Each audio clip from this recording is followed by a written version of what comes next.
I want to talk about something the AI medical scribe companies won't put in their sales decks. There are real limitations to these tools that most reviews skip over. And if you go in without knowing them, you're going to be frustrated and probably give up on something that could genuinely help you. This isn't a hit piece. I actually think AI scribes are one of the best things to happen to clinical documentation in a long time. But there's a gap between the marketing and the reality, and you deserve to know where that gap is. Problem 1. The demo always sounds better than real use. Every AI scribe demo uses a cooperative patient, decent ambient noise, and a clean clinical narrative. Real patient encounters have interruptions, crosstalk, a crying toddler in the room, a patient who circles back to the beginning of their story 3 times, and an MA who walks in mid-visit. Most AI scribes perform significantly worse in noisier, complex audio environments. Before you commit to any tool, test it specifically in the conditions you actually work in. Don't judge it from a sales demo. Problem 2. You still have to review the notes. This sounds obvious, but a surprising number of clinicians, especially in the first weeks of using a new tool, fall into a pattern of reviewing notes too quickly. The AI's notes are fluent and well-formatted, and fluent text reads as credible even when it contains errors. A note that says patient denies chest pain when the patient actually reported intermittent chest pain on exertion is a documentation error and potentially a liability issue. The AI didn't mean to get it wrong. It may have misheard, or the conversation was ambiguous, but it's your signature on that note. AI scribes reduce documentation time. They do not eliminate the clinician's responsibility to review and verify. Problem 3. BAA compliance is not the same as full HIPAA compliance. A business associate agreement means the vendor has agreed to handle your patient data responsibly under HIPAA.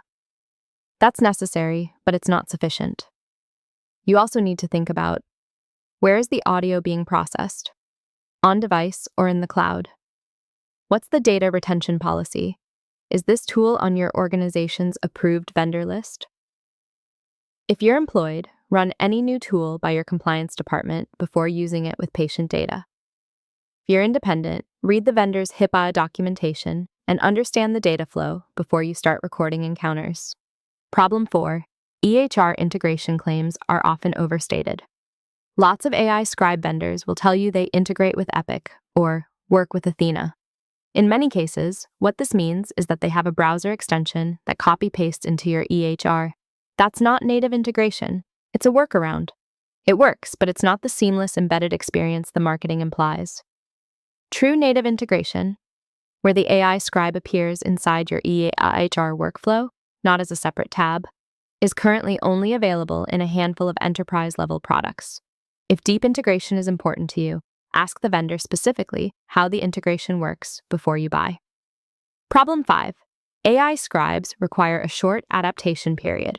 Most tools take 2 to 4 weeks of regular use before the note quality feels natural to you. The AI learns your style, you learn what to expect, and you develop a review workflow.